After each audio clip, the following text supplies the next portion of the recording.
जय श्री राम, जय परशुराम। आज मैं आप लोगों को एक कहानी के माध्यम से एक ज्ञान की बात बताना चाहता हूं। बहुत पहले की बात है कि एक आदमी परदेश गया और वह जितना भी कमाता था थोड़ा पैसा रख करके और अपनी सारा पैसा अपनी माँ को भेज देता था।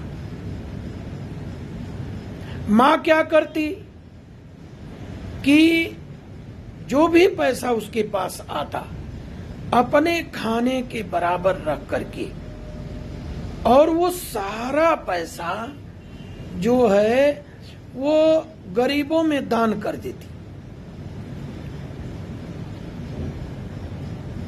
बड़ी खुश थी वो, बहुत प्रसन्न थी। कई वर्षों की बाद लड़का आया, माताजी के पास आया, उसकी हालचाल पूछा और बोला कि माताजी मैं सारा पैसा आपको मैं दे देता था, सब पैसा मैं भेज देता था, तो वो पैसा रखी हो ना अपने खर्चे अपने सब कुछ काट के। बोले अरे बेटा मैं तो सारा पैसा भगवान को दे दूं।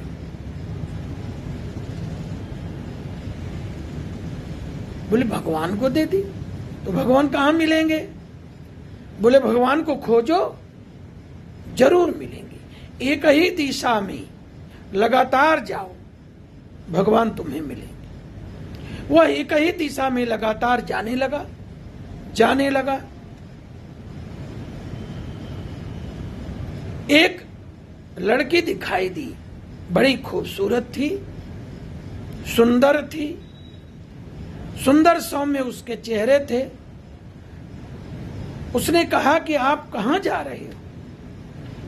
बोलो कि मैं भगवान को खोजने जा रहा हूं। बोली अच्छा भगवान मिले तो उनसे कहना कि मेरा एक ही रूप, माता के रूप में, बेटी के रूप में, फुआ के रूप में, काकी चाची मामी ताऊ ताई, अनेक रूपों में, देवियों के रूप में भी लोग देखते हैं, फिर भी अनादर क्यों कर देती है? माता का अनादर आखिर क्यों करती है? ये मैं सोच में पड़ी हूं, भगवान मिले तो पूछना।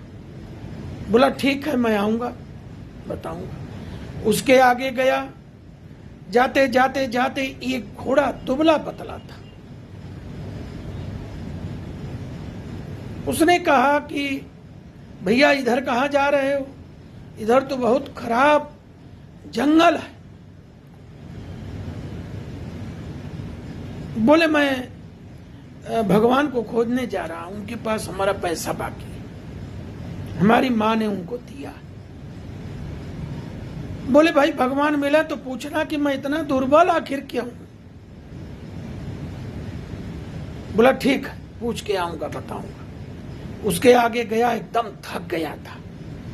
एक वृक्ष के नीचे थोड़ा सा आराम करने के लिए लेटा। तब तक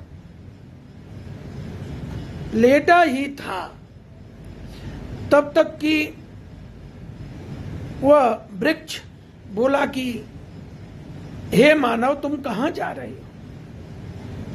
थक गए हो, अब क्यों जा रहे हो? बोले नहीं मैं भगवान खोज रहा हूं, हमारा पैसा लिए, हमारी माँ ने उनको पैसा दिया। बोले भाई भगवान अगर मिले तो उनसे पूछना कि मैं इतना हरा भरा था अब सूख क्यों रहा? बोले भैया चलो पूछ लूंगा। उसके आगे गया, एकदम जंगल आने लगा, लेकिन वो डरा नहीं। सांप बिच्छू विभिन्न प्रकार के लोग आने लगे, लेकिन उसके अंदर अति उत्साह था। वह माँ के धर्म के रास्ते जा रहा था, तो बाधा कैसे पड़े? तो जब वह आगे गया तो एक महात्मा, वही भगवान महात्मा के रूप में जो है उसको मिले। बोले बेटा कहाँ जा रहे हो?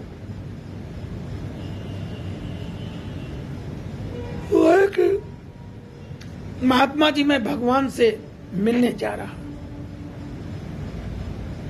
और सबसे ज्यादा जरूरी ये हो गया है कि मेरा पैसा मिले ना मिले, उस औरत को मैं क्या जवाब दूं। नहीं, वो बोले कि अब इसके आगे मत जाओ, बहुत जंगल झाड़ी है, बहुत परेशानी है, खाओगे कहाँ, सोओगे कहाँ। उन्होंने डराया। बोला महाराज मैं डरूंगा नहीं, मैं जाऊंगा जरूर, लेकिन मुझे पहले ये चिंता खा रही है कि ये वृक्ष पूछेगा, फिर घोड़ा पूछेगा, फिर वो और लड़की पूछेगी, तो हम क्या बताएंगे। बोले मैं सारे सवालों का जवाब बता देता हूं, तुम घर जाओ। भगवान तो घर हैं तुम्हारे, उसको छोड़ के तुम आ रहे हो। बोले अच्छा। बोले पेड़ वृक्ष का क्या जवाब है। बोले वृक्ष का जवाब यह है कि उसके नीचे सोने की असरफियां हैं, सोने के सिक्के हैं, उसकी गर्मी से वो सूख रहा है। बोले महाराज वो घोड़ा दुर्बल क्यों है। बोले जब तक उस पर कोई सवारी नहीं करेगा, उस पर हाथ नहीं फेरेगा, उसको लौटाएगा नहीं, तब तक वह शरीर नहीं पकड़ सकता। बोले महाराज वह कन्या।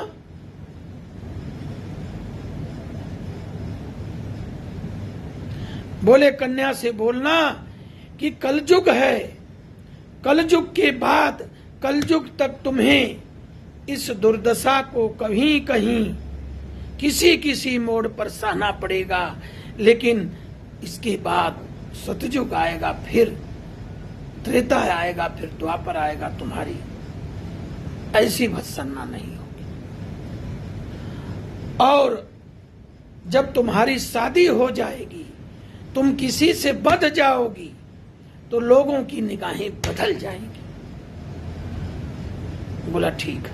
वहां से पीछे आया, वो पेड़ से बोला भैया तुम्हारे नीचे कुछ सोने के खजाना है, रुपया है, वो निकल जाए तो तुम हरा भरा हो जाओगी। उसने कहा कि हे राही, आप इस सोना खजाना को निकाल लो ताकि मैं हरा भरा हो जाऊं, हमको वो सोना नहीं चाहिए। उसने सोना निकाला, अपने पास रखा। उसके आगे गया तो घोड़ा खड़ा था। बोला भगवान ने बताया है कि अगर तुम्हारे ऊपर कोई सवारी करने लगेगा तो तुम स्वस्थ हो जाओगे। बोले भैया आप जैसा कौन है, मेरे पीठ पर बैठो और चल दो। आगे गया, वह कन्या खड़ी थी। उस कन्या से बोला कि अगर आप शादी कर लेती हैं तो आपके सारे झंझट खत्म हो जाएंगे, किसी एक की हो जाएंगी, किसी की निगाह खराब नहीं होगी। उसने बोला कि भैया आप जैसा कहाँ मिलेगा, चलो अब हम तुम दोनों साथ चलते हैं। इसके बाद घर गए। घर पर देख रहे हैं कि राधे राधे कहते हुए उनकी माँ एक बच्चे की सेवा कर रही है। बोले माता जी भगवान तो बहुत बहुत अंदर हैं, वो नहीं मिले। एक स्वामी जी बताए कि भगवान घर हैं। बोले बेटा यही है। जब ही उसने छुआ वह मूर्ति पत्थर की बन गई और माता जी बोले जाने दो, भगवान अपने अपने स्थान पर चले गए। बेटा यही भगवान थे, मैंने तेरा सारा पैसा दान धर्म में लगा दिया। बोलिए श्री कृष्ण भगवान की जय।